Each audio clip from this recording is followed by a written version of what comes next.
Et on va parler d'Assassin's Creed Ezio Collection, qui est une remasterisation des Assassin's Creed numéro 2, 3, 4. Petite question test, qui a joué à l'un ou l'autre de ces tout ça? Ok. Ah, là c'est plus des raptors, c'est un truc, c'est des gallimimus, là, des trucs qui courent dans Jurassic Park 1. Là on voit que c'est dans la série, après le premier Assassin's Creed, en tout cas en dehors de Brotherhood, 2 opus qui ont posé un certain nombre de succès, et je ne vais pas rentrer dans les techniques de gameplay, mais qui ont posé un certain nombre de bases et de jalons de la trilogie, mais de l'ensemble de la série. Et c'est vrai que j'ai fait ce que fait tout le monde pour avoir des informations fiables. Je suis allé voir les commentaires YouTube et Twitter, et effectivement, il y avait un débat assez simple qui donnait l'impression que ces premiers opus-là étaient meilleurs que les autres, étaient plus fondamentaux. Alors, en réalité, c'est pas pour ça que j'ai choisi ces jeux-là. J'ai pas réfléchi ça comme ça. Je me suis dit, tiens, il y a Jérôme Poumared dans mon université. Tiens, il est spécialiste de l'Italie. Qu'est-ce que je pourrais trouver comme jeu pour qu'ils viennent avec nous? C'est dans ce sens-là que je l'ai fait. Bon, alors donc nous sommes à Florence à la fin du XVe siècle. Alors, pour comprendre un peu comment s'organise la ville, il faut repenser à ce qu'est une cité italienne, donc à cette période, à la charnière du XVe et du XVIe siècle, et finalement à la manière dont elle a constitué son espace urbain en corrélation étroite avec sa construction politique. Nous sommes donc dans une Italie qui d'abord n'est pas unifiée naturellement à la fin du Moyen-Âge, c'est une constellation d'États qui néanmoins est entrée au cours du XIVe et du XVe siècle dans un processus progressif de réorganisation et d'unification qui s'est stabilisé au milieu du XVe siècle avec la paix de Lodi en 1454 qui met un terme à une série de guerres qui ont ravagé l'Italie et qui ont favorisé l'instauration dans la péninsule italienne d'un système qui est qualifié par les historiens de pentarchie, c'est-à-dire un regroupement autour de 5 États qui ont plus particulièrement émergé au cours du Moyen-Âge, donc Venise, Florence, les États pontificaux, Naples et le duché de Milan. Et donc Florence est une puissance de premier plan dans la péninsule italienne, même si très rapidement, dès la fin du XVe siècle, ces États italiens vont se rendre compte qu'ils ne pèsent pas dans une Europe qui est en mutation politique, puisque en 1494, les Français vont débouler, et donc cette arrivée des Français dans la péninsule italienne va montrer à quel point ces États italiens, quand bien même ils auront grandi à la fin du Moyen-Âge, se révéleront donc faibles par rapport aux autres souverains européens. Alors cette cité de Florence est encore à la fin du Moyen-Âge une république, même si elle n'a plus de la République que les atours institutionnels, puisque au sein de cette République florentine, une famille s'est particulièrement affirmée et l'a fait évoluer progressivement vers le Principat, la famille de Médicis. Néanmoins, donc, cette essence républicaine de Florence, qui est une marque des grandes villes italiennes à l'époque médiévale et pour certaines d'entre elles à l'époque moderne, est caractéristique de la ville. République, il faut l'entendre comme une république oligarchique, organisée donc autour d'une aristocratie florentine qui, en l'espèce à Florence, est d'origine marchande et financière. Ce sont des banquiers marchands qui dominent la ville. Néanmoins, ils gèrent collectivement la ville, de telle sorte qu'il y a, arrête un instant, qu'il y a finalement à Florence 2 grands espaces de pouvoir à cette époque, et on les voit tous les deux ici. Il y a d'abord le pouvoir civique, le pouvoir donc florentin, qui est symbolisé par cette tour que l'on voit au fond de l'écran, qui est la tour du palais de la Signorie, qui est le siège de l'organe du pouvoir florentin. Et on y reviendra tout à l'heure. Et derrière nous, si l'on se retourne sans se faire assassiner, donc, il y a l'autre grande source du pouvoir, et c'est vrai plus particulièrement dans ces villes-États donc de la péninsule italienne, même si ça reste fort dans d'autres circonstances en Europe, il y a le pouvoir religieux qui est ici symbolisé par donc la cathédrale de Florence, Santa Maria del Fiore, qui est aujourd'hui particulièrement connue pour sa beauté, et notamment pour sa coupole, qui a été construite au XVe siècle et que l'on doit à l'architecte Brunelleschi. Elle a été notamment financée par les Médicis. C'était un des aspects du mécénat artistique et culturel de ceux-ci. Et donc le pouvoir en Italie, dans ces villes-États, s'organise ainsi autour de deux pôles. Le pôle ecclésiastique avec l'archevêque, et pourquoi le pouvoir de l'archevêque est-il si puissant? Naturellement, nous sommes en Italie, Rome est à proximité immédiate, et nous sommes dans un État où, même si, de façon plus générale, dans la société, l'Église catholique est extrêmement présente et puissante, en Italie plus particulièrement, le pouvoir ecclésiastique est très fort. Et puis l'autre pôle, donc c'est ce palais de la Seigneurie que nous voyons tout à l'heure et dans lequel nous allons peut-être nous aventurer. Alors, il y a donc un troisième pôle de pouvoir qui est particulier à Florence au XVe et au XVIe siècle, c'est le pouvoir occulte, celui des Médicis, puisque nous sommes dans une ville où les Médicis, qui sont, semble-t-il, au centre des intrigues, ont connu au XVe siècle une ascension fulgurante sans jamais exercer de charge civique de premier plan. L'habileté des Médicis a été, grâce à leur puissance financière, de pouvoir en quelque sorte noyauter les institutions républicaines de l'intérieur à travers des réformes institutionnelles et en promouvant en fait des affidés au sein de ces institutions, sans pour autant donc exercer un pouvoir de premier plan dans la ville. Ils gouvernent en quelque sorte à distance. Et le troisième lieu de pouvoir de la Florence de la fin du XVe siècle, c'est donc le palais des Médicis, comme l'ancien d'abord dans la première moitié du siècle, qui finalement, donc voilà, ça doit être par là.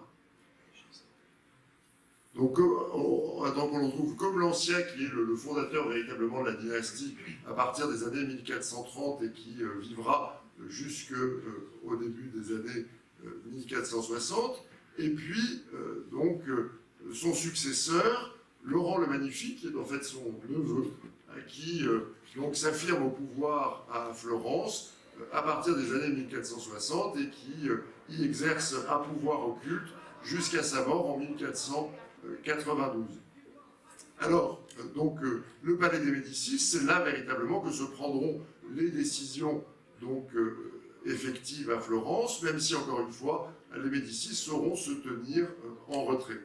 Alors, cette spécificité du pouvoir florentin donc, nous ramène aussi au rôle des aristocraties, qui s'expriment aussi dans l'espace urbain, à travers cette succession de palais que l'on voit dans ces rues de Florence, qui sont des palais patriciens et qui sont le siège, le lieu du pouvoir et de l'existence sociale des grandes familles donc, florentines, parmi lesquelles, encore une fois, les Médicis prédominent. On peut peut-être faire une sorte d'inspection, puisqu'on voit la ville d'abord avant d'évoquer son histoire, faire une sorte d'inspection de ces lieux de pouvoir, commencer peut-être par le palais de la Seigneurie, où nous étions tout à l'heure, et la place qui se situe devant. J'y cours. J'y cours, mais c'est... Je ne sais pas si je vais pouvoir rentrer dedans. Qu'est-ce que c'est? Alors, les fleurs de lys. Alors, en fait, la fleur de lys, c'est... Qui peut se la fleur de lys, oui, parce que c'est les armes de Florence, qui portaient des lys vermeils. Donc, enfin, le vermeil étant en héraldique le rouge. Les Médicis, au contraire, c'était Sigou, le principal, qui était sur un... Pardon, j'arrive. Parce que sur le palais... Oui, alors il y a toute une série de blasons, en fait, qui sont... Oui. Qui reviennent de façon sérielle. Okay. Alors, on les regardera brièvement, même si je n'ai pas révisé les blasons du palais, mais je me souviens un peu de ce qu'il... Voilà. Tant qu'on ne s'est pas assassiné, on peut continuer à jouer, si ça va. C'est ça. Alors attends, on va aller au... Voilà, on s'y perd un peu dans ces ruelles de la Florence encore médiévale, comme vous pouvez le voir. Mais il vaut mieux monter sur les toits pour pouvoir se repérer. Ah, essayer de monter sur les toits, on est d'accord, c'est quand même moi qui joue. Il ne faut pas tomber. Hein. Donc là, on est dedans. Alors voilà, donc nous sommes... Vous voyez la proximité, Florence reste une ville relativement peu étendue à l'époque, hein, donc ces lieux de pouvoir sont à quelques distances les uns des autres. Et nous sommes donc là sur la terrasse de ce palais de la Seigneurie. Alors ce palais de la Seigneurie, c'est un palais qui est à la fin du XVe siècle encore relativement récent, puisqu'il a été édifié donc, pour l'essentiel au XIVe siècle.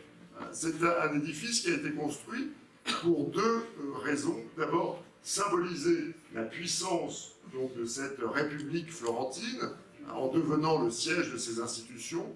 C'est donc une République qui gouverne par conseil, peuplée de membres de l'aristocratie florentine. Donc symboliser sa puissance et assurer aussi, donc, dans le même temps, la sécurité des magistrats qui, donc... J'y arrive pas, mais je vais y arriver. La sécurité des magistrats, voilà les écus qui ont été peints, la sécurité des magistrats qui règne sur celle-ci. En effet, hein, et ce sera encore le cas tout à l'heure puisqu'on verra la conjuration des Pazzi contre les Médicis, Florence comme république aristocratique est naturellement traversée d'antagonismes profonds, ce qui donne lieu à de l'hostilité entre les familles, à des conjurations répétées et donc à un climat de défiance et d'inquiétude politique qui reste latent, sans compter que dans cette Italie où l'on se bat au XIVe et XVe siècle un peu tous contre tous, naturellement, il y a donc... alors, donc, je vais revenir au palais. Il y a aussi l'intervention des puissances étrangères qui cherchent à déstabiliser la République. Alors, nous sommes ici au cœur de l'espace civique florentin, donc sur une des corniches de ce palais de la Seigneurie, qui domine la place de la Seigneurie. Donc, c'est le cœur civique, c'est le bâtiment des institutions. En dessous, on voit donc la grande place de Florence, utilisée pour les cérémonies civiques de la ville, hein, les célébrations donc collectives, politiques à Florence. Et on remarque un bâtiment en bas à gauche. Je peux sauter. Alors sautons. Il y a un truc dans Assassin's Creed, voilà, c'est la marque de fabrique, c'est que tu peux sauter de 800 mètres dans un tas de feuilles. Ah, c'est formidable. Donc là, nous avons ici ce qu'on appelle la Loggia dei Lanzi. Son nom d'origine, c'est la Loggia dei Priori, c'est-à-dire la loge des prieurs. C'était compléter l'espace civique de cette place. C'était une loge dans laquelle donc, on intronisait les prieurs qui faisaient partie donc, des charges exécutives au sein de la commune vénitienne.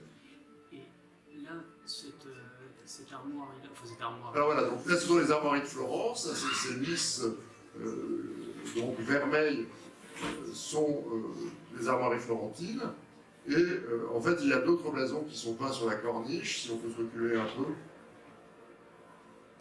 Voilà, on les voit ici, vous voyez, alors ils reviennent. À Florence avait deux armes, il y avait le lys rouge, et puis il y avait la croix rouge sur fond blanc, et puis il y a d'autres armes qui évoquent d'autres... Alors les alliances de Florence, en fait, il y a le lys blanc sur fond bleu, c'est le lys des Gibelins, et puis après il y a les armes du roi de Hongrie, si les souvenirs sont bons, mais on va pas les laisser pas ici. Donc nous sommes là, au cœur civique de la République. Alors, on ne peut pas rentrer dans le... je crois pas que et sauf si tu avais d'autres choses à dire, moi je me posais la question, parce que tu vois, il y a des... Je vais parler plus fort. C'est l'histoire du politique, l'histoire du social, enfin bon, c'est évidemment toujours les mêmes questions, mais sur la... Il va finir par faire jour à un moment donné, mais il y a énormément de personnages qui se baladent, on voit que je tape sans faire exprès à chaque fois, donc tu vois, il y a là j'aurais pas dire la fonction commerciale, c'est plutôt des gens... Alors pour ce qui est donc des... finalement c'est une ville peuplée, alors il y a donc ces élites florentines qui sont issues des milieux du négoce et de la banque, alors là on... Voilà, là ils vont courir on voit plutôt donc ces personnages qui sont vêtus.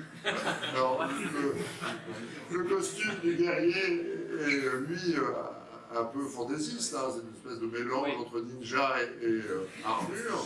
Donc, mais en revanche, donc, alors pour l'instant on voit quand même surtout des membres issus de ces élites patriciennes florentines, donc que l'on reconnaît à la fois à leur coiffe, que portent par exemple les Médicis dans les tableaux d'époque, et donc à ces étoffes, alors la collerette, des sortes de survestes ou de manteaux en fourrure, des étoffes qui sont souvent du velours en dessous, sachant que une des caractéristiques de l'économie florentine à la fin du Moyen-Âge et encore au début du XVIe siècle, c'est que Florence est un grand centre de production drapière. Donc c'est une des grandes cités italiennes qui, dès le XIVe, XVe siècle, se sont spécialisées dans la production du drap. Et donc on voit cela aussi à travers les étoffes qui revêtent donc ces personnages. Alors on voit surtout des membres de ces classes aisées, à moins le petit peuple de Florence qui, en revanche, devait être extrêmement présent dans la ville. C'est plutôt une ville propre, hein, voilà, c'est-à-dire c'est plutôt la Florence d'aujourd'hui appareillée pour les touristes que la Florence d'autrefois qui devait être donc grouillante d'une population moins bien vêtue et occupée surtout à des petits métiers. Donc, que ce soit des petits métiers de bouche liés à l'approvisionnement ou à la nourriture des habitants, ou l'ensemble des petits métiers corporatifs, c'est-à-dire, finalement, tout là on voit des moines, l'église est extrêmement... c'est des franciscains. L'église est extrêmement présente, naturellement, à... Les personnages sont parfois agressifs. C'était une question auquel tu réponds un peu en amont. Dans le jeu, donc, si vous regardez la carte, donc, qui est encore une fois qui est une sorte de réduction de la réalité, il y a des quartiers plutôt riches. Et là, si ça te va, je vais aller plutôt vers l'est où il y a un quartier un peu plus pauvre. Parce que moi, en jouant, je me suis dit, mais ok, tout le monde est super bien habillé, il y a une sorte d'algorithme tout bête, un truc religieux, un truc, un patricien, etc. Mais entre guillemets, où sont les pauvres? Et donc c'est vrai que quand on va un petit peu vers l'ouest, ce que je vais essayer de faire sans déclencher de catastrophe, on voit que même la ville change. Bon, ok, hop, voilà. Donc je vais juste faire un tour là-bas. Alors en même temps, le zonage urbain peut exister déjà à l'époque, mais quand même la règle, alors c'est peut-être par commodité aussi qu'ils définissent des quartiers riches et des quartiers pauvres.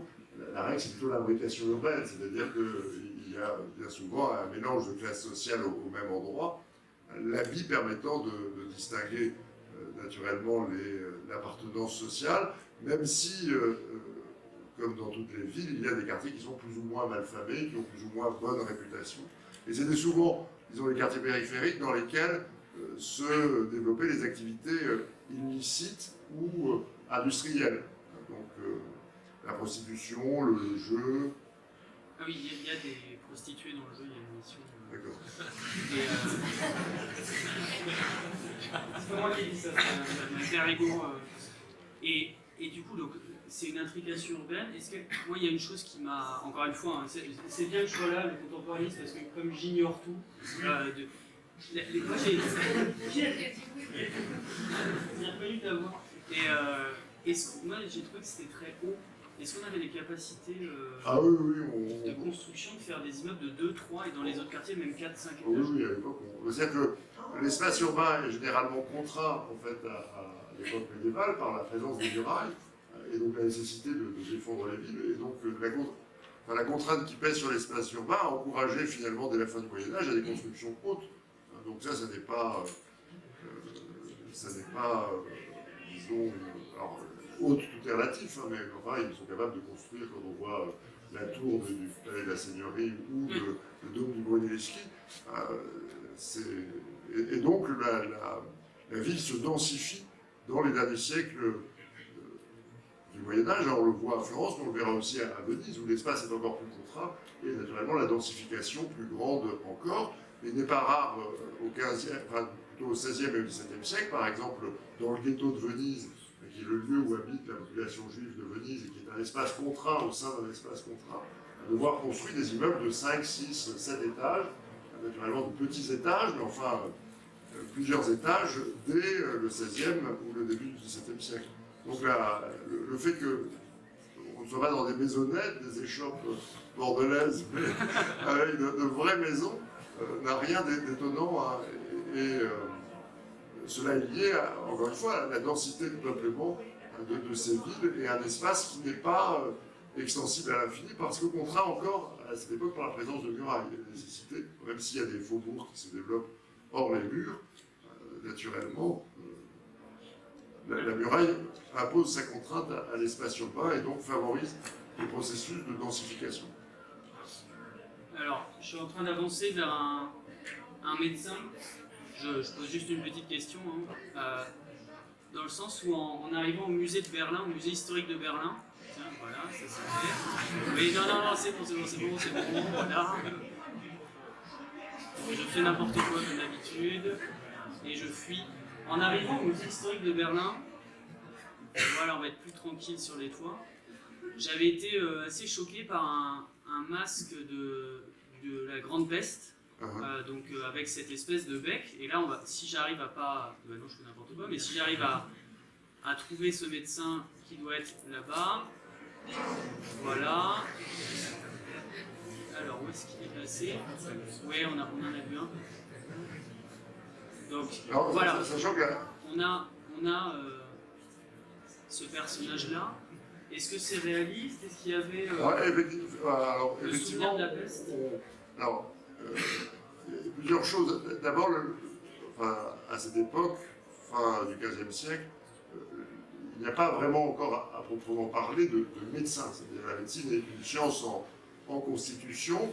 Il y a essentiellement deux groupes, c'est-à-dire tous ceux qui relèvent de la science des simples, des plantes et des apothicaires, en quelque sorte, qui soignent par les plantes. Et puis il y a les barbiers chirurgiens, qui sont donc ceux qui s'occupent naturellement de recoudre, d'amputer ou donc d'opérer. Et la science médicale, dans les universités italiennes, par exemple, est une science qui n'apparaît qu'au XVIe siècle.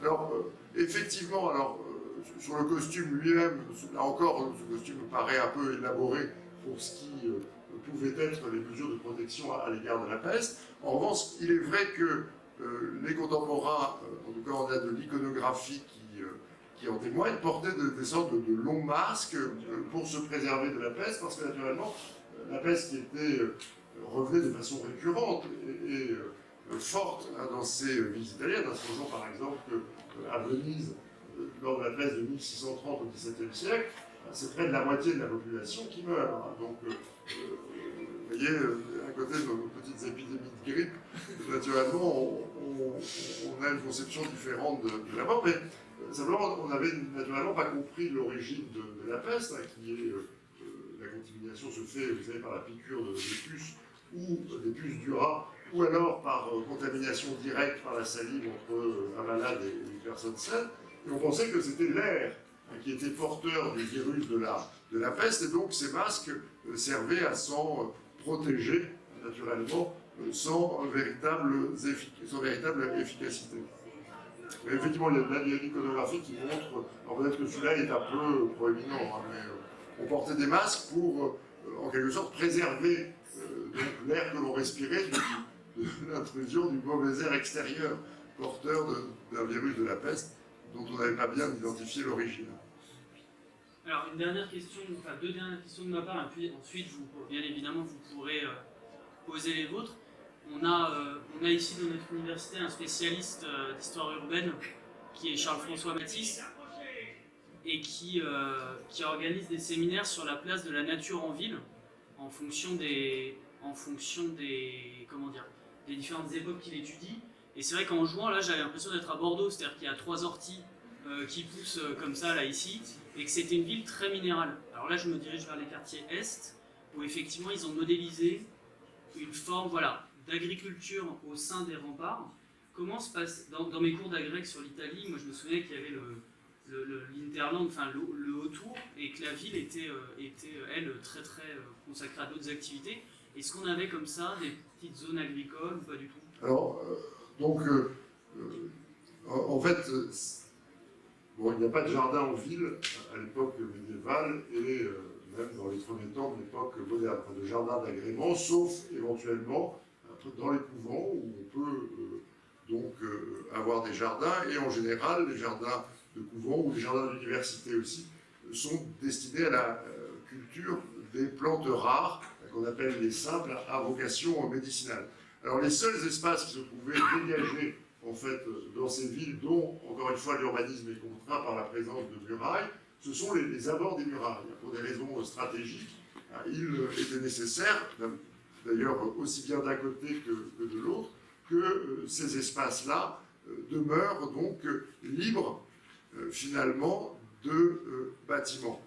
Et c'est dans ces espaces périphériques, comme le montre bien finalement le jeu ici, que eh bien, pouvaient se développer des formes de petite agriculture, même si naturellement cela a tendance à disparaître. Encore une fois, la contrainte urbaine et la croissance de la population fait que progressivement, même ces espaces-là sont peu à peu grignotés, et puis une fois que les murailles n'auront plus d'intérêt stratégique et que la ville sera trop contrainte, on finira par les abattre.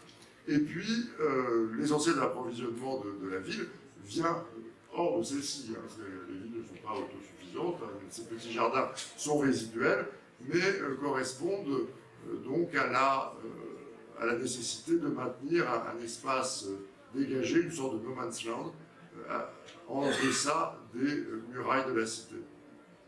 Par ailleurs, donc, en revanche, il n'y a pas de jardin, disons, public. Enfin, ça, c'est une transposition d'une longue évolution qui commence au XVIe siècle, où, dans les demeures princières, on va commencer à organiser le jardin comme un espace de représentation du pouvoir, et qui donnera naissance plus tard au jardin public. Alors, ceux qui sont debout, ils peuvent venir s'asseoir, hein, ça vous fera pas de mal, sauf si vous devez partir. Est-ce que, avant qu'on aille à Venise, j'aime bien dire cette phrase, avant qu'on aille à Venise, est-ce que vous avez des questions sur ce qu'on vient d'évoquer du point de vue d'histoire urbaine? Est-ce que le son, ça passe? Il n'y a pas de... Si vous n'avez pas de questions, on peut... Donc, si moi j'en avais une petite dernière, pour ceux qui ont joué, vous vous souvenez peut-être, évidemment le jeu est en français, mais le personnage principal, Ezio Auditore, parle avec des mots italiens et parle avec ses mains, mais ça on y reviendra un peu après, comme ça. À l'époque, quelle langue parlent les Italiens? Enfin, les Florentins. Les Florentins, en fait, l'Italie est une langue de dialecte, et les Florentins parlent le toscan, qui s'imposera comme la langue de référence donc, au sein de ce multilinguisme italien. Alors tous parlent l'italien, mais le vénitien, par exemple, est extrêmement différent dans sa syntaxe comme dans sa structure morphologique de l'italien, enfin du toscan. Et le toscan, c'est la langue qui va s'imposer parce que c'est l'une des raisons qui a fait que ce langage-là a prédominé, ce dialecte-là a prédominé au sein d'Italie, parce que, essentiellement, mais dans une période plus tardive, à partir du XVIIe siècle, en fait, des érudits et des lexicographes florentins vont publier un dictionnaire. C'est l'époque aussi où la France connaît le même processus avec la publication du premier dictionnaire de l'Académie française. Et donc, une académie florentine, l'Académie della Crusca, au XVIIe siècle, va publier un grand dictionnaire qui va s'imposer comme le dictionnaire de référence pour la langue italienne et favoriser le rayonnement du toscan et donc son extension à l'échelle de la péninsule. Donc, il parle à une des différentes déclinaisons de l'italien, c'est-à-dire le toscan.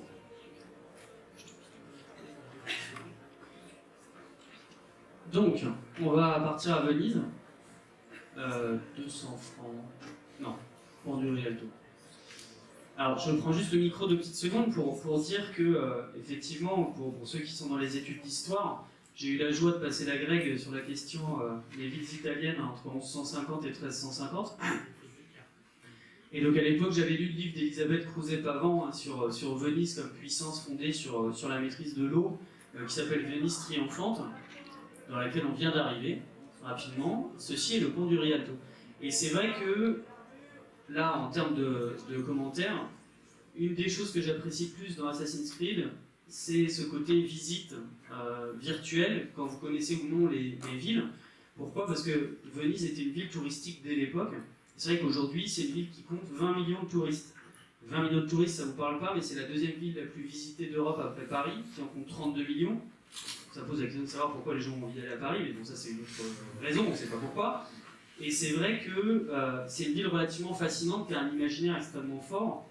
On peut penser, alors vous choisissez dans le lot, hein, on peut penser évidemment à la grosse veste que Georges Sand met à Musset, qu'il a encore trompé 12 fois quand il est à Venise. On peut penser à Mort à Venise, le film de Visconti qui moi, m'a conduit un 24 décembre sur les plages du Lido à Venise sous la flotte, hein, pour essayer de revivre les scènes du film.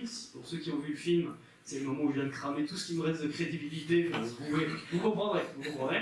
Ou peut-être avez-vous le souvenir de ce magnifique jeu sur PC qui s'appelait Tomb Raider 2, hein, dont en jouant, j'avais même pas fait le lien avec le Venise de Assassin's Creed, tellement c'était moche, hein, quand même, ce jeu-là. Donc c'est une ville qui, tu me corriges si les chiffres sont pas les bons, Florence à cette époque compte 70 000 habitants, Venise en compte 180 000. Hein. Donc on est vraiment face à comme tu disais, un lapin-tarchi, un pouvoir extrêmement fort. Donc là, on va aller s'y balader peut-être un peu plus rapidement parce que tu as déjà évoqué un certain nombre de choses. Et j'aurai des questions hyper sympas comme à quelle date sont apparus les petits poteaux pour amarrer les gondoles. Voilà, mais on va d'abord faire une petite balade. Et évidemment, si vous avez des questions, posez-les. Donc, tu veux aller où? Là, on est au Rialto. Il y a quelques mots peut-être sur Venise et ses spécificités. Alors, on connaît tous Venise, donc il est peut-être moins nécessaire de la présenter que Florence. Alors, comme Florence, à cette époque, Venise est une république oligarchique elle aussi.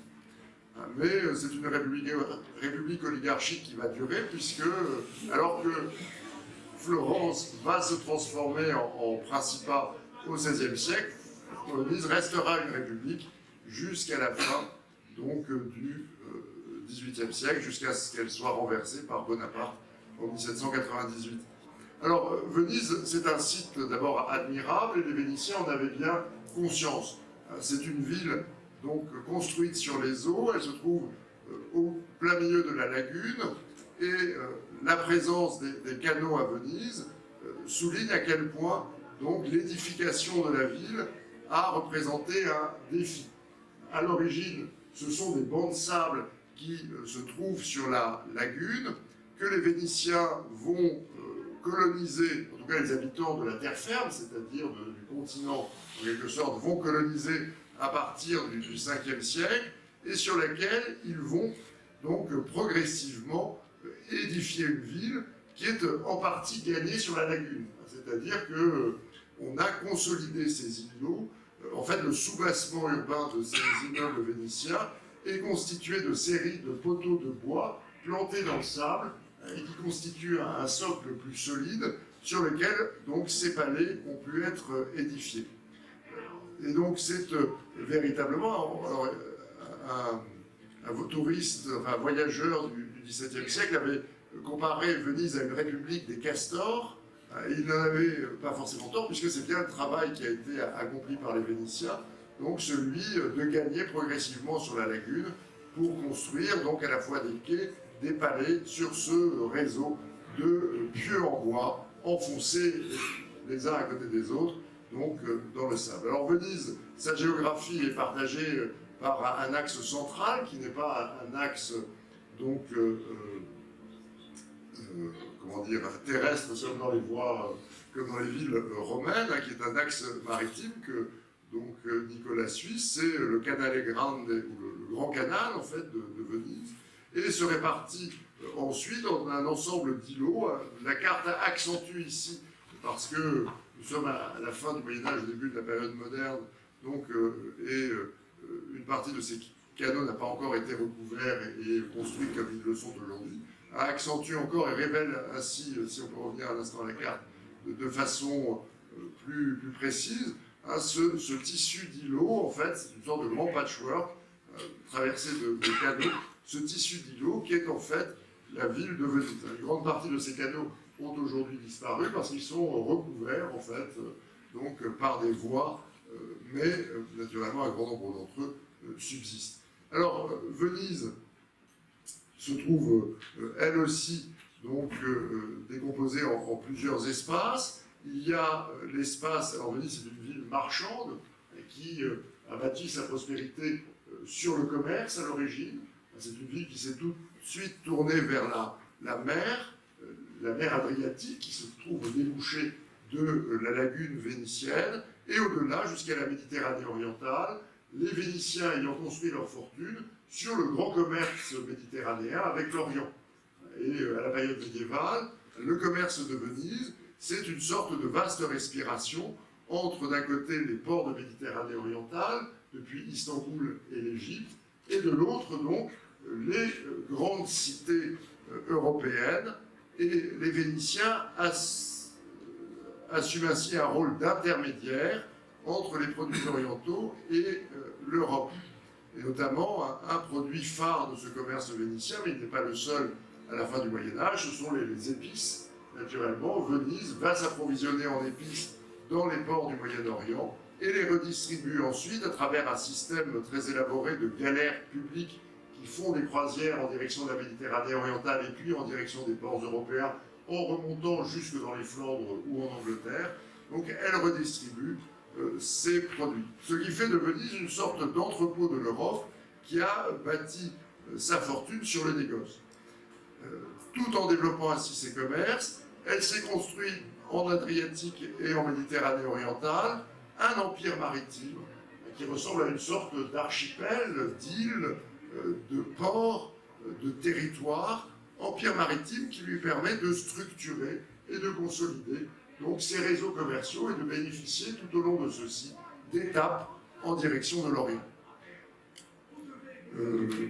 Donc on voit là la présence des bateaux qui stationnent en fait près des quais, chacun des grands palais vénitiens appartenant à ces familles patriciennes qui font le commerce de longue distance en direction de l'Orient, disposant d'entrepôts au premier étage qui leur permet de décharger ceci. Alors il y a du coup à Venise un poumon économique, un centre de l'économie qui est Rialto, autour duquel, nous avons ici le pont de Rialto, autour duquel s'organisent à la fois donc, les services financiers, hein, c'est le quartier des banquiers, mais aussi l'ensemble des donc, corporations marchandes de la ville. De l'autre côté de Rialto, il y a les orfèvres, par exemple, qui sont installés. Et nous sommes véritablement là, dans le cœur économique de la cité, et il y a, de l'autre côté, donc le cœur civique, qui est le Palais des Doges. Et où je ne peux pas aller parce que le jeu s'arrête. Donc on ne verra pas le Palais des Doges, c'est bien dommage, mais ce cœur civique de la cité donc, abrite, comme le Palais de la Seigneurie à Florence, les institutions de la République vénitienne, qui est elle aussi une république oligarchique et qui se gouverne par conseil. Alors, contrairement à Florence, en revanche, le pouvoir religieux est... Je vais devoir... Voilà, ça c'est fait. Laissez-moi le pouvoir. Le pouvoir, ces scènes de violence, c'est insupportable. Le pouvoir religieux, naturellement, Venise, comme toute cité italienne ou toute cité européenne du temps, est couverte d'églises, mais le pouvoir religieux, c'est-à-dire la cathédrale, est en revanche relégué en fait de l'autre côté de l'île. On voit le Palais des Doges, et à côté du Palais des Doges, c'est le campanile ici, qui comme, on voit ce grand campanile qui monte vers le ciel, qui comme finalement à Florence, la tour du Palais de la Seigneurie est le symbole de la liberté et de l'indépendance de cette cité-État. Derrière, on voit le Palais des Doges, c'est le bâtiment carré qui est dans l'alignement du campanile. Et à gauche, cette église avec des coupoles. Ce n'est pas, comme on pourrait le croire un peu rapidement, la cathédrale de Venise, c'est la chapelle des Doges. Chapelle des Doges qui abrite les reliques de Saint Marc qui ont été rapportées à Venise au XIIIe siècle d'Orient et qui ont donné à la République de Venise un saint patron qui se manifeste à travers l'emblème de Venise, qui est le lion ailé, le lion de l'évangéliste Saint Marc. En revanche, la cathédrale de Venise, elle est reléguée de l'autre côté de la ville, dans les tréfonds lointains, en direction du Lido. Elle est donc mise à part, ce qui révèle dans la structure urbaine de la ville une volonté forte du patricien vénitien de tenir sous sa coupe l'autorité religieuse.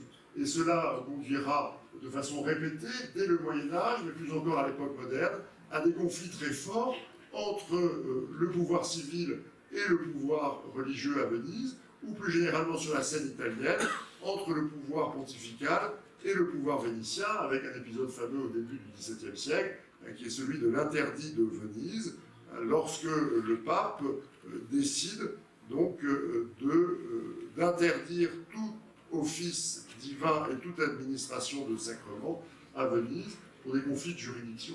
Mais la relégation de la cathédrale donc, dans les espaces périphériques de la cité dit bien finalement cette ambition du pouvoir patricien, du pouvoir vénitien, de maintenir sous son joug étroit le pouvoir religieux. Alors nous avons donc là, vu de haut finalement, cette structure encore relativement lâche des canaux vénitiens. Alors sans doute est-elle accentuée quand même par le jeu. Aujourd'hui, Venise donnerait l'impression d'une ville beaucoup plus resserrée. Là, les canaux sont très présents, mais finalement ne sont pas, à part le grand canal que l'on voit ici, aussi large. Mais cette structure en îlot apparaît bien donc à travers cette vue aérienne et la présence de la mer jusqu'au cœur de la cité à travers ces bateaux qui s'ancrent donc le long du grand canal parce qu'ils déchargent leurs marchandises dans ces palais patriciens qui donc ont leur façade et leurs entrepôts qui donnent côté canal, montre bien aussi cette dimension maritime et commerciale de la cité lagunaire. Du coup, moi évidemment, en tant que contemporaniste et gros touriste, je m'étais dit, je me suis posé la question de base, à savoir pas comment je vais plonger dans un tas de paille. C'est horrible, à chaque fois qu'on tombe, il y en a un. Oui, c'est ça. C'est de quand, hop, ça vous faites ça aujourd'hui, vous attrapez des maladies hein, quand même à Venise. Surtout, François dit surtout en armure. Je me suis demandé de quand, là je vais essayer de le poursuivre. Ça peut être très long, un peu comme dans Austin Powers, quand je vais poursuivre ce petit gondolier. Donc la gondole. Alors ça, moi, je pense que les bornes d'amarrage rayées, oui. on vient de voir, ça c'est un anachronisme. Alors, qui fait tourisme. J'arrive, je vais reprendre un autre. Je reviens sur cette histoire de borne d'amarrage. Je cherchais le nom parce que je voulais poser la question à Géraud de dire quand est-ce que cette espèce de. On pourrait paraphraser Nora, hein, cette borne, c'est un lieu de mémoire vénitien, un symbole. Merci. Tout le monde a émargé là. Ce lieu de mémoire-là, si vous allez à Venise, c'est vraiment l'équivalent, vous voyez, de la colonne Meurice parisienne, etc. Et donc, évidemment, je ne parle pas italien, donc j'ai fini par trouver le nom italien, la Palina, c'est ça? Ouais. En passant par l'allemand, hein, ça se dit Liegeplatzbau, et donc c'est un taquet d'amarrage. Et de ce que j'ai vu, donc Venise est bâtie sur des pieux hein, qui s'enfoncent dans la lagune et qui demandent des restaurations qui coûtent un fric, un pognon de dingue, pardon. C'est pour ça que LVMH investit dans des musées sur place. Et donc, si vous voulez, a priori, ça existait dès l'époque. Ça a été. Pas pâturerait comme ça en. D'accord. Et ça, tu sais, quand il y a cette idée de. Ah non, pas tout. Non. Okay. Mais à mon avis, c'est anachronique. Oui. Sous cette forme-là, naturellement. Et hop là. De la même manière, hein. Ciao. Je pense aussi que la gondole standard que l'on voit ici, Oui. c'est aussi une forme anachronique de ces bâtiments vénitiens utilisés. Enfin, aujourd'hui, ce modèle de gondole, ici, c'est le modèle de la gondole standard, qui a cette espèce de proue donc élégante et profilée. Ce sont disons, c'est une standardisation récente. Enfin, je ne pense pas que la gondole de la fin du XVe siècle, même si naturellement la barque était d'usage fréquent à Venise, ait eu forcément donc, cette forme canonique que l'on retrouve sur toutes les gondoles aujourd'hui. En revanche, ce qui est caractéristique de Venise, c'est la manière de la conduire, que l'on appelle donc un bar avec une rame unique sur ce petit pieu qui est à l'arrière de la gondole et manière de naviguer que l'on appelle à Venise la voga et qui caractérise donc cette façon de conduire la barque par une sorte de système élaboré de godillage à main en fait que seuls les initiés maîtrisent parfaitement, mais qui, semble-t-il, est particulièrement bien adapté naturellement à la structure de ces canaux qui, comme on le voit ici, n'ont rien de rectiligne et se trouvent parfois extrêmement étroits. Alors, là, je ne vais pas chanter, hein, parce que c'est anachronique le fait que les gondoliers chantent des chansons. Là, vous ne savez pas. Il faut surtout un répertoire napolitain. Là, vous venez tous et toutes d'économiser 200 €. Hein. Et ça, à Venise, clairement, le côté un peu romantique de j'ai vu un James Bond et je veux faire la même chose, là on le fait gratos. C'est bord de montagne quand même, hein, je tiens à le dire. Est-ce que, moi j'ai fait un peu de questions de détail, mais est-ce que vous avez des questions sur cette ville de Venise ou sur son pouvoir politique avant qu'on passe au conflit Patti-Médicis? Oui. Moi c'est sur parce que dans le jeu il y a le carnaval. Est-ce que Oui. c'était autant populaire à l'époque Alors là aussi en fait, moi je ne connais pas le jeu, mais si on représente le carnaval à la fin du XVe siècle, c'est anachronique. Le carnaval, c'est naturellement, un carnaval est fêté dans les villes italiennes comme dans toutes les villes catholiques. Enfin, ça correspond aussi à un temps particulier, c'est après le carême en fait, donc c'est un temps qui prend diverses manifestations, mais le carnaval en masque donnant lieu à des festivités durables, étendues parfois sur plusieurs semaines, voire plusieurs mois.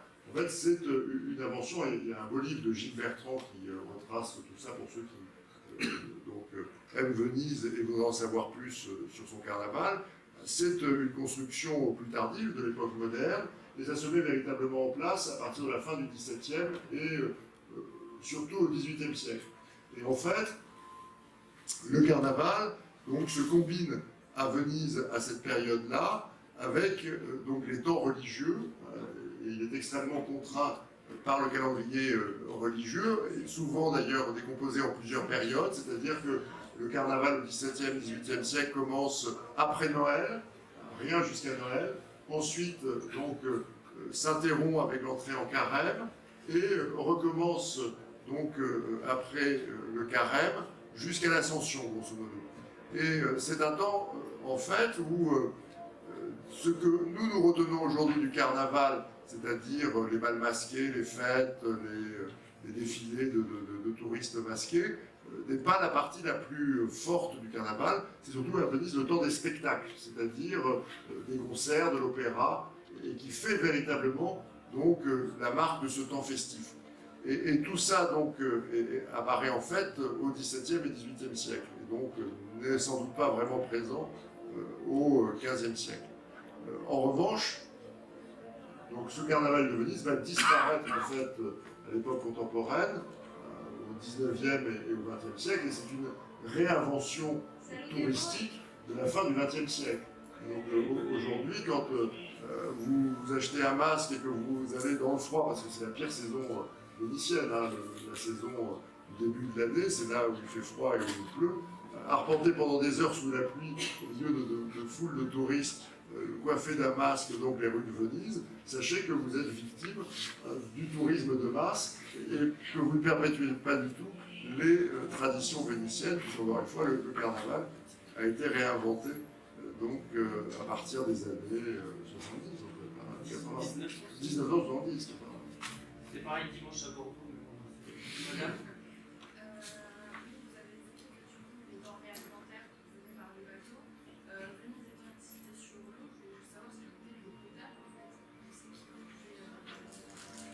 Alors, en fait, on ne boit pas l'eau de la lagune directement. Donc, en revanche, c'est un fond sableux, en fait. Et donc, à Venise, il y a des pluies qui descendent en dessous du fond sableux jusqu'à la nappe phréatique, qui n'est pas finalement très profonde, et qui permet d'alimenter la ville en eau potable. me rappelle la Parce question. que la lagune, elle est mi-potable, mi-salée, enfin, c'est un mélange d'eau douce, puisqu'elle est alimentée par des fleuves qui traversent la vallée du Pô, et, enfin la grande plaine Panade, et mais elle est salée, puisqu'elle est aussi ouverte sur l'Adriatique.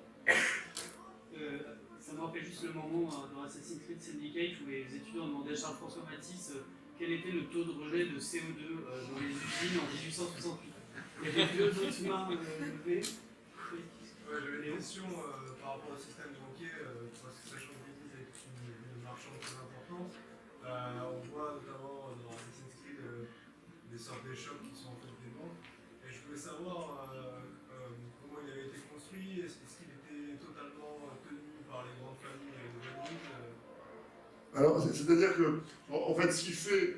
Alors, d'abord, Venise a une monnaie d'État. Hein, et donc, il y a une banque d'État qu'on appelle la Zecca à Venise, qui se charge de frapper la monnaie, de la diffuser et aussi de gérer la dette de l'État. Alors, pour ce qui est des financiers privés, en fait, ce qui fait donc le travail du financier, c'est essentiellement donc le prêt. Le système financier vénitien, c'est un système de prêt et naturellement, il y a des prêteurs de diverses natures. Donc, peut être du prêt individuel, hein, et notamment tout ce qui est relatif à l'usure étant interdite théoriquement dans ces cités médiévales et encore modernes aux chrétiens. C'est bien souvent la minorité juive de Venise qui donc pratique le prêt à intérêt. Les grands banquiers vénitiens, en fait, sont des investisseurs, et notamment des investisseurs dans le commerce. Alors, soit directement, à travers des prises de parts sur les navires marchands, sur les marchandises, soit indirectement à travers le système de l'assurance maritime, qui est un système aussi de prêt. Donc c'est dangereux. Oui, c'est le marché opposé. Voilà. Et là. Oula. Ok. Désolé. Bon, je crois que je vais mourir. Ah non. Ah bon. Ils sont Est-ce qu'on ressuscite? Oui, oui, bien sûr. On appelle ça respawner. Je suis encore à la page. On dit toujours respawn. Je fuis. Est-ce que ça répond à votre question, Léo? Ok. Il y a toujours cette banque de Venise, il y a banque qui existe et donc il y a des guichets, peut-être pas à Bordeaux, mais à Banque de Venise à Paris. Enfin, oui, mais c'est plus la Zecca de l'État vénitien. il y avait deux autres questions, si je ne me trompe pas. Non, j'ai rêvé. Oui, parlez fort. Globalement, c'est une question qui peut aussi s'appliquer à Florence. Est-ce que vous trouvez que l'urbanisme, pour ce qu'on peut en savoir, de la Renaissance est respecté? Parce qu'on voit souvent les... En tout cas, pour Venise, dont je connais mieux l'histoire que celle de Florence, ça correspond grosso modo. Alors, Florence, par exemple, c'était dans l'aménagement de la place de la Seigneurie, il n'y avait pas d'anachronisme, puisque donc, on a installé plus tard des statues qui n'étaient pas encore représentées. Et quelques années plus tard, par exemple, le grand David de Michel-Ange qui sera installé n'était pas encore représenté. Donc, il y a quand même derrière un souci de respecter, disons, la situation de la ville à l'époque. Il n'y a pas le lion de Saint-Marc, je ne l'ai pas vu sur sa colonne. Mais il est sur la... Vraiment, il est édifié sur la piazzetta à côté du palais ducal. Ça, il y est déjà, en tout cas pour la fin du Et donc là, ça correspond bien à ce qu'est l'urbanisme vénitien d'époque. Donc, à mon sens, la seule chose qui ne correspond pas avec ce qu'est la réalité urbaine d'une ville comme Venise à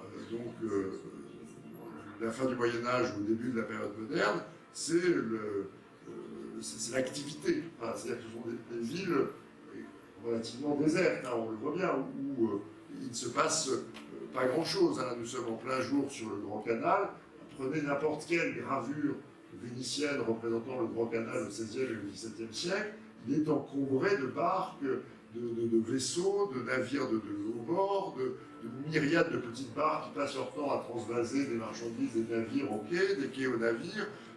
Tous les ponts sont encombrés des chocs.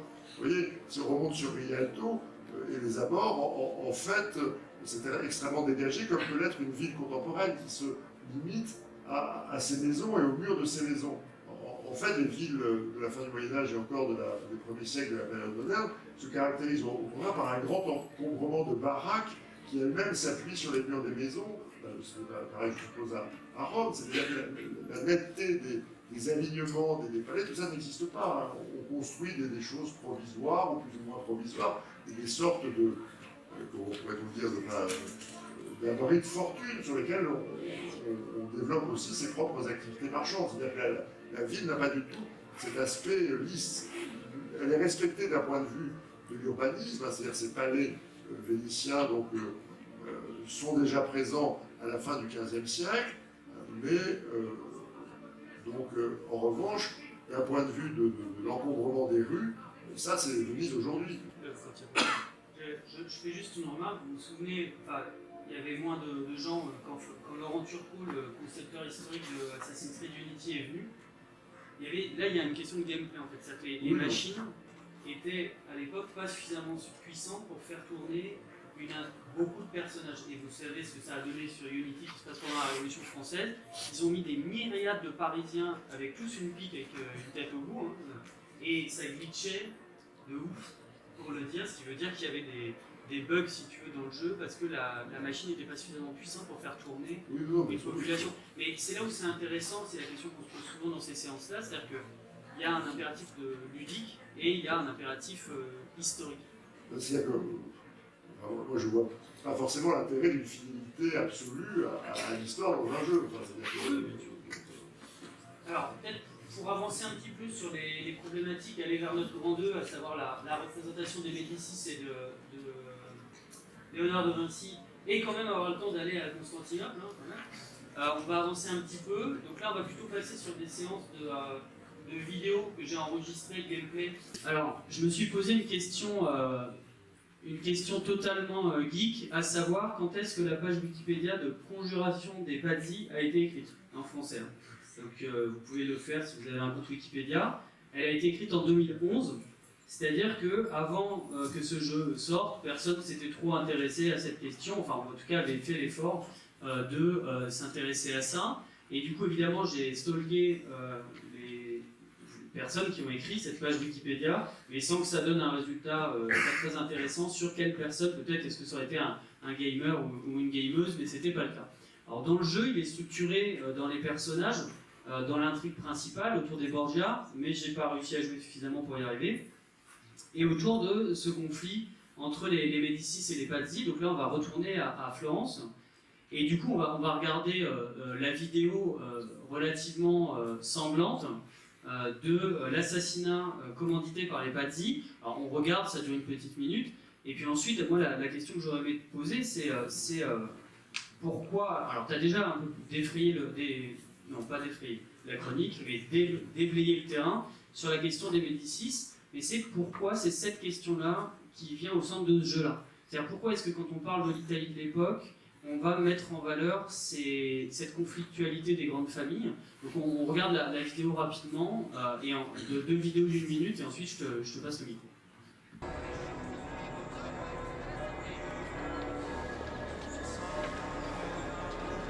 Je vois Giuliano, le frère de Lorenzo. Mais où est Francesco? Le voilà. C'est le moment. Ah! Arrête! Voilà pourquoi!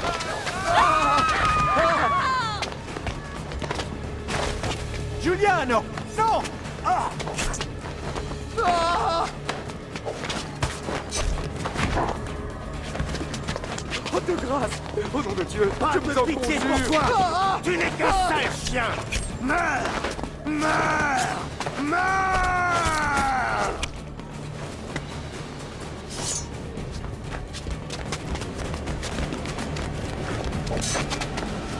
Ta fin est proche, Lorenzo!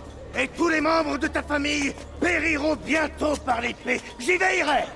Traître! Assassin! Heureusement, je n'ai pas enregistré la suite parce que j'ai extrêmement mal joué. Alors, donc là, tu vois, t'es dans la scène qui évidemment c'est le début, c'est un peu l'incipit, puis ensuite tu commences par venger ta famille qui a été assassinée par la conjuration des Pazzi, et du coup tu te mets au service au service des Médicis. Alors là, évidemment, c'est pas tellement la reconstitution historique, donc la question que je me posais, moi, c'est pourquoi, par exemple, quand on parle de Assassin's Creed Odyssey, auquel jouera Patrice Brun, pourquoi est-ce que c'est Sparte qui arrive en premier lieu? Pourquoi est-ce que c'est cette mémoire-là de conflictualité qui a émergé? Et surtout, peut-être quand est-ce qu'elle a émergé, si tu le connais ce passage? Alors, du coup, cette conjuration des Pazzi, qui est un événement marquant de l'histoire florentine pour cette période, hein, c'est en 1478, et c'est une famille rivale des Médicis qui cherche à éliminer donc, ceux qui sont les seigneurs officieux de Florence, et notamment donc, Lorenzo de Médicis et son frère Giuliano. Alors, c'est finalement caractéristique d'abord de l'histoire florentine. C'est-à-dire que nous sommes dans ces républiques donc, italiennes qui sont traversées de tensions politiques entre clans familiaux. Hein, encore une fois, le pouvoir est exercé collectivement par des familles dans ces républiques oligarchiques. Et à Florence particulièrement, donc, cette forme de pouvoir se heurte à l'affirmation d'une famille qui fait évoluer progressivement la ville vers une sorte de principat. Et naturellement, cela suscite des jalousies, des hostilités chez les autres grandes familles du temps. Sachant que les Pazzi, qui sont à la tête de la conjuration, sont finalement des banquiers aussi, dont la famille est plus ancienne que les Médicis. Les Médicis connaissent vraiment leur ascension au XVe siècle. Les Pazzi, en fait, sont à la fois banquiers et nobles, possessionnés en Toscane, ont des ancêtres qui ont participé aux croisades et considèrent que la véritable aristocratie vénitienne, florentine, c'est eux. Donc, que les Médicis, donc, du coup, sont des parvenus. Alors, c'est ainsi que, finalement, donc, ils vont. Alors, après, il y a des dissensions. Hein, les Pazzi accusent les Médicis d'avoir subtilisé une partie de l'héritage d'un des leurs. Mais ça, ce sont des dissensions finalement anecdotiques. Ce qui est important, c'est que les conjurations sont au cœur de cette histoire politique italienne à cette époque. Les Médicis, à leur tour, qui vont triompher de la conjuration des Pazzi, seront par exemple chassés de Florence en 1494, alors que l'on réétablira la République à Florence, et ne reviendront qu'en 1512. Donc ces clivages, ces clans familiaux, qui sont aussi des clivages politiques, traversent l'histoire de ces villes florentines, et en l'espèce, naturellement, je pense qu'on a choisi la conjuration des Pazzi parce que finalement c'est un épisode d'assassinat, puisque les deux frères Médicis, Lorenzo et Giuliano, qui règnent donc officieusement sur Florence à cette époque, Giuliano meurt lors de cette tentative d'assassinat. Lorenzo en réchappe, mais il perd son frère, donc la dimension. Et par ailleurs, de tous les complots qui ont été ourdis contre les Médicis, qui vont se maintenir au pouvoir à Florence jusqu'au début du XVIIIe siècle, c'est le seul qui est réussi. Donc c'est le seul qui est touché la famille et qui est provoqué ainsi la mort de l'un de ses membres éminents. Alors, juste une petite anecdote, on voit, telle qu'elle est représentée, cette tentative d'assassinat ne respecte que partiellement la vérité historique, puisque on a vu qu'il y avait des prêtres qui étaient dans la conjuration, effectivement, l'archevêque de Pise, cité autrefois rivale et désormais sujette de Florence, participait à la conjuration et avait enrôlé avec les Pazzi quelques prêtres qui devaient, le moment venu, passer à l'action.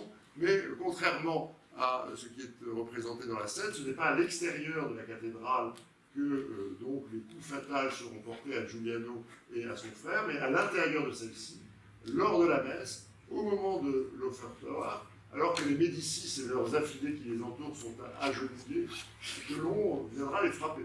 Ce qui, naturellement, suscitera aussi une forme de scandale, puisque l'on était venu souiller l'Église elle-même et l'office divin, d'un effet aussi horrible qu'un assassinat. La répression sera féroce, les Pazzi seront pourchassés, les commanditaires Francesco et Jacopo, que l'on voit ici, seront pendus et leurs cadavres seront affichés au mur du palais de la seigneurie, et la plupart des membres de la famille Pazzi, y compris un beau-frère des Médicis qui avait épousé la sœur de Lorenzo le Magnifique, Bianca de Medici, eh bien les Pazzi seront, pour ceux qui n'avaient pas participé directement au complot, bannis de la cité, leurs biens seront confisqués, et donc Lorenzo en profitera pour se débarrasser, ayant réchappé par miracle en se réfugiant dans la sacristie de la cathédrale à cette conjuration, donc en profitera pour se débarrasser de ce clan qui s'opposait à son pouvoir à Florence. Des questions sur cet élément-là? Alors, c'était une conjuration à large ampleur, puisque derrière les acteurs plus proprement florentins, il y avait des souverains étrangers qui cherchaient à déstabiliser Florence. Le pape Sixte IV soutenait les conjurés, ainsi que la République de Sienne, voisine et rivale de Florence, ou encore le roi de Naples, et à tel point que, malgré l'échec de la conjuration, en fait, s'en suivra une guerre de 2 ans entre, d'un côté, Sienne et le royaume de Naples, et de l'autre Florence, pour tenter d'abattre les Médicis. Donc ça c'est vraiment, comme on dit en termes d'analyse, l'arc narratif du jeu, qui ensuite va vers l'intégration des Borgia. Un des personnages importants, alors j'ai lu sur internet que c'était une romance, en tout cas qu'on ne savait pas trop bien ce qui se passait entre le personnage principal, Enzo Auditore, et puis Léonard de Vinci, qu'on va voir là. Hein. Il y a des sous-entendus, enfin non, on peut voir des sous-entendus, bon j'arrête. Et évidemment, donc là on va regarder une petite vidéo de Léonard de Vinci qui revient plusieurs fois. Et ma question en fait, c'est, je vois la désapprobation de certains sur mes remarques, mais moi la question que je me posais par rapport à la figure de Vinci, qui est un jeune inventeur, qui essaye de trouver, alors qui aide Ezio à perfectionner ses armes, etc. C'est comment émerge la figure du génie. Parce qu'effectivement, moi, de ce que j'en perçois, elle est plaquée sur De Vinci, une vision très contemporaine de ce qu'est l'innovation scientifique, de ce qu'est l'invention scientifique. On a presque l'impression de voir l'espèce à chaque fois d'ampoule au-dessus de la tête de Léonard. Et donc c'était un peu pour t'interroger sur cette figure du Quattrocento et de comment, par la suite, il est devenu comment il a été mythifié, un peu de la manière dont tu parlais de la ville de Venise. Donc là, c'est peut-être pas la première rencontre avec Léonard, mais ça doit être la deuxième. Bonjour, Leonardo. Madonna Maria. Voici mon fils, Ezio. Je suis très honoré. Tout l'honneur est pour moi. Laissez-moi aller chercher les tableaux. Je ne serai pas long. Il a énormément de talent. Je n'en doute pas. Pour profiter pleinement de la vie, il faut laisser sa créativité s'exprimer. Ah, si tu avais une vraie passion. Mais j'ai de nombreuses passions. Je ne parle pas de femme, Ezio. Mère. Allons-nous chez vous à présent? Oui, oui. Ezio, aide Leonardo, veux-tu? Ouais, moi, je fais juste une remarque. Ce qui m'a choqué dans ce jeu, et je comprends beaucoup mieux pourquoi il a bien marché et pourquoi il a été défendu bec et ongle par beaucoup de joueurs masculins, c'est à quel point le jeu est misogyne et tellement pré-MeToo, quoi. C'est vraiment, salut, je suis un... Alors attendez, hop, on va hop, voilà.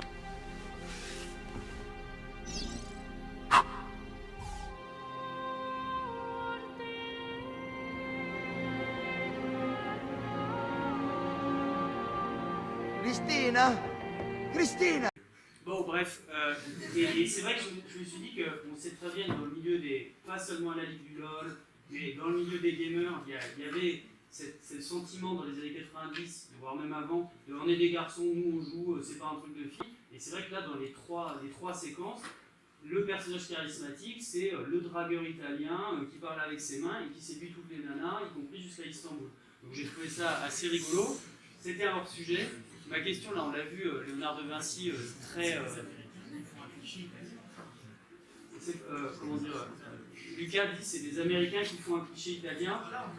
Si Lionel Larrey est parti, mais on le verra peut-être dans Red Dead Redemption, il y a un personnage de français qui est vraiment, pour ceux qui ont joué, mais hyper drôle, qui essaye de courtiser toutes les femmes de la Nouvelle-Orléans, etc. Donc on retrouve ces clichés-là. Alors, juste sur Léonard de Vinci, voilà, là le temps s'accélère un petit peu avant qu'on aille à Constantinople. Est-ce qu'il était connu à l'époque?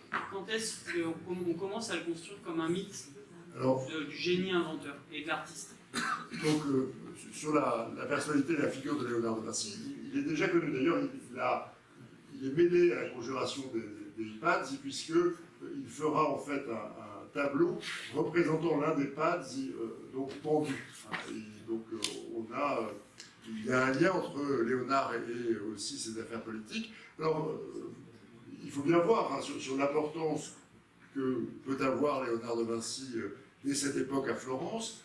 Elle est d'abord liée à ce qu'est Florence, c'est-à-dire que nous sommes dans l'un des grands centres de production artistique italien donc la charnière du XVe et du XVIe siècle.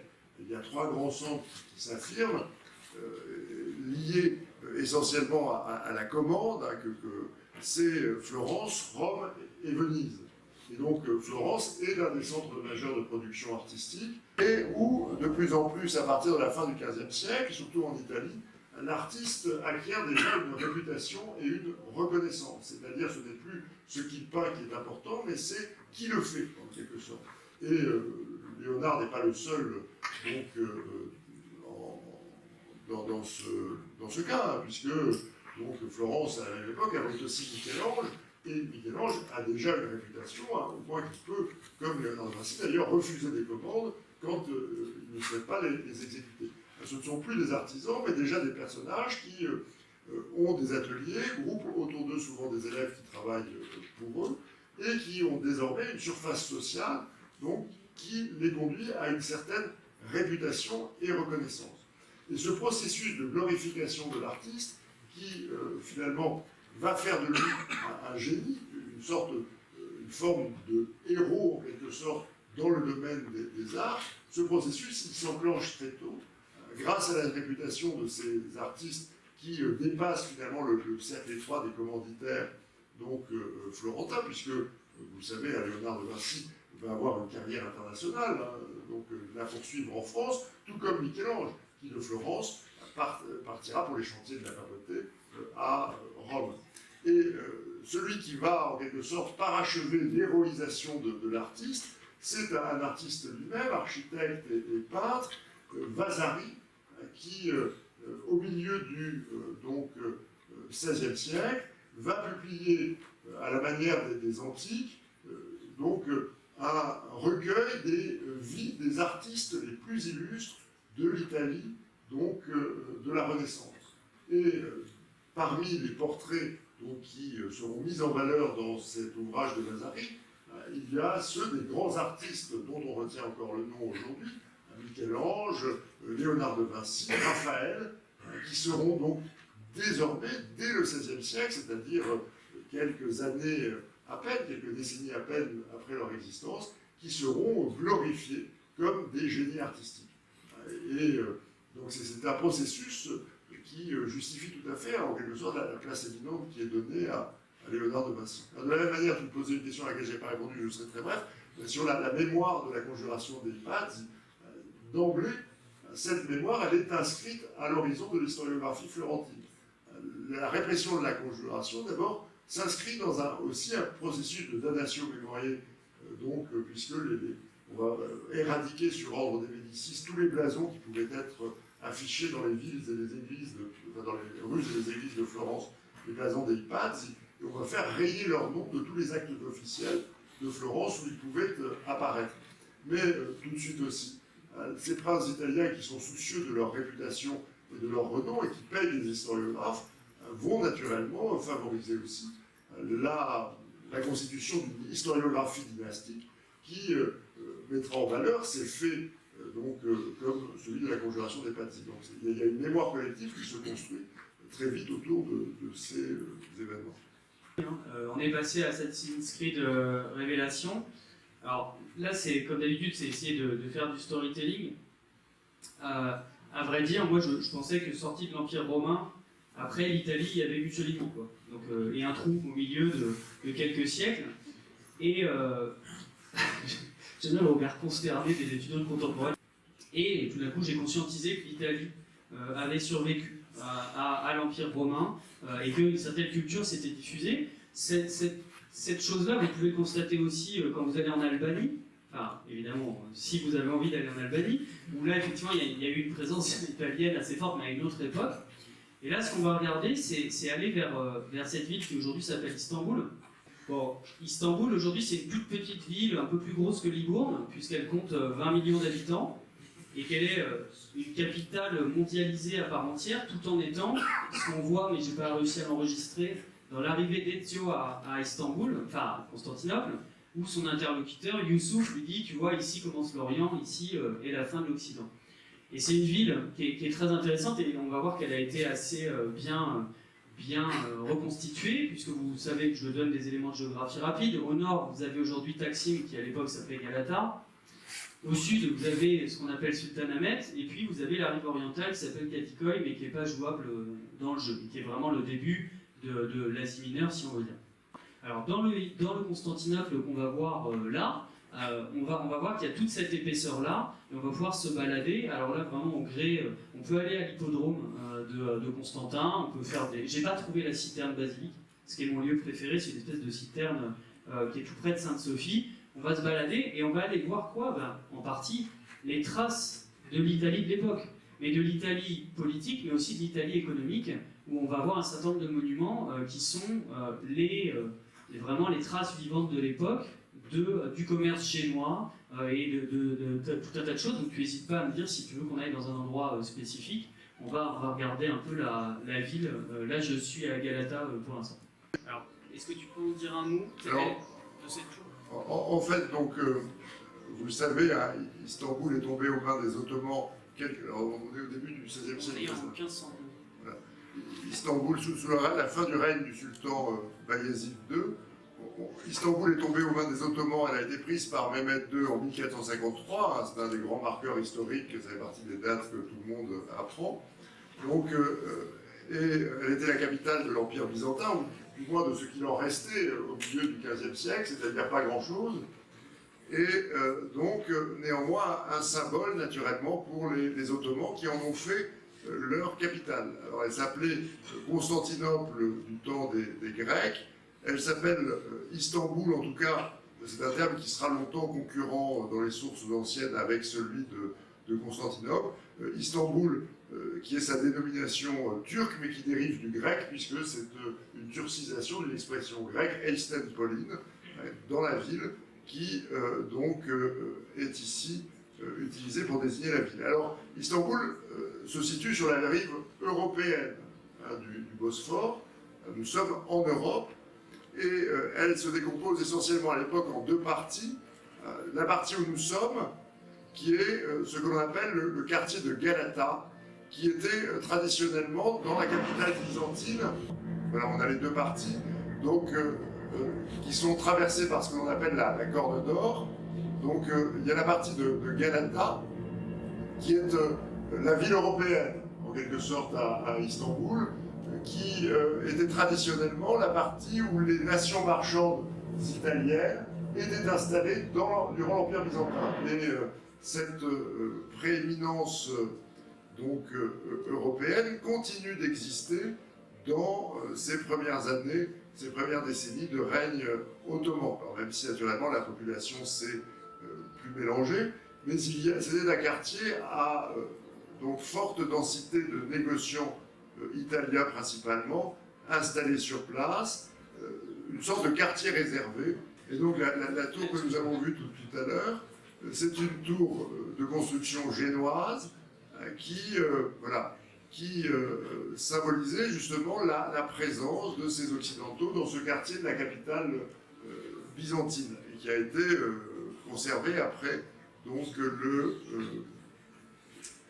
la prise de Constantinople par les Turcs. Et de l'autre côté de la Corne d'Or, donc on a le siège qui est devenu le siège du pouvoir impérial et religieux ottoman, avec au bout de la pointe le Sérail, Topkapı, qui deviendra le palais du sultan, même si à cette époque il est encore pas vraiment aménagé, enfin en tout cas il est vraiment, c'est sous le successeur de Bayezid II, sous Soliman le Magnifique au XVIe siècle, qui sera agrandi.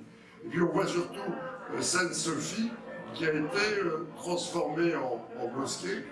C'était le siège du patriarcat orthodoxe de Kosovo. Et d'abord, il a été transformé en... Oui, c'est clair. Elle a été transformée en mosquée. Donc je vais nager jusqu'à la rive. Dans la conquête. Alors, à mon avis, enfin, il faudrait vérifier, mais alors, on voit les aménagements, disons, islamiques de la ville, avec la construction des minarets notamment, qui naturellement change le paysage visuel de la cité byzantine. Je ne suis pas certain quand même que nous sommes encore relativement récemment après la conquête, c'est une cinquantaine d'années. Oui, La forêt de minarets que l'on voit est peut-être un peu excessive par rapport à ce que devait être donc, le panorama visuel urbain encore au tout début du XVIe siècle. Ça correspond plus à une Istanbul telle qu'elle est aujourd'hui ou qu'elle pouvait l'être à la période moderne. Mais ces minarets correspondent d'une part donc à l'islamisation des églises chrétiennes, en tout cas d'une grande partie de celles-ci qui se trouvaient à Istanbul, et à la construction de nouvelles mosquées qui commencent donc assez rapidement après la conquête, et notamment de mosquées de quartier qui viennent s'ajouter naturellement au réseau des églises islamisées.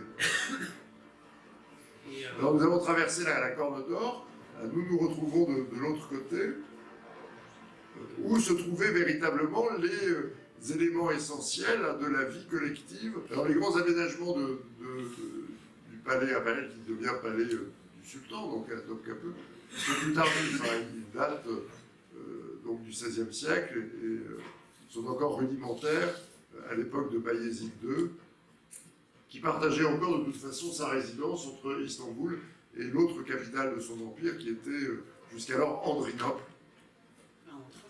Ouais. Donc là on arrive vers Sainte-Sophie. Donc on voit l'architecture a en partie évolué avec l'utilisation des coupoles. Donc là nous sommes au cœur de la ville ottomane. J'avais une petite question, toujours d'histoire urbaine, parce que le temps avance, donc on va peut-être aller jusqu'à l'hippodrome de Constantin, mais si vous allez à Istanbul aujourd'hui, c'est une ville très moderne, et de temps en temps, notamment au Taksim, donc version Galata, il y a des petites maisons en bois, très particulières, très visibles, parce qu'elles ont une architecture spécifique. Alors, dans ce que j'ai vu, on appelle ça des yalis. Oui, des yalleux. Yalleux. Donc des yalleux qui marquent l'espace urbain. Et j'ai trouvé que c'était ici, il y en a pour des riches, des très beaux palais en bois, mais il y a aussi des petites maisons en bois qui tombent un peu en désuétude. Et je me demandais si, à l'époque, dans l'architecture urbaine, il y avait une prédominance de ces formes en bois, enfin, toujours la même chose. Est-ce que l'espace urbain est globalement respecté ou pas? Donc, alors, les yalleux, c'était beaucoup, en fait, des résidences d'été sur le bord du Bosphore, en fait. Donc, l'urbanisme byzantin à Istanbul, c'est un urbanisme de pierre et de bois. Et Istanbul est connu pour ses incendies ravageurs qui, de façon régulière, à la fin du Moyen-Âge comme à l'époque moderne, nettoieront ainsi des quartiers entiers de la ville et obligeront à des reconstructions fréquentes. Il nous reste 5 minutes, on va dire, le temps de se quitter. Est-ce que vous avez des questions sur... Alors évidemment, là, ici, il n'y a pas encore le mode où on peut méditer, donc faire jour-nuit, hein, donc on est obligé de rester dans le noir. Sur la population, on voit évidemment des janissaires, c'est comme ça qu'on dit à l'époque. Ouais. Très lourdement harnachées, des femmes voilées. Alors, les femmes ne sortaient pas beaucoup, en tout cas les musulmanes, dans les rues d'Istanbul.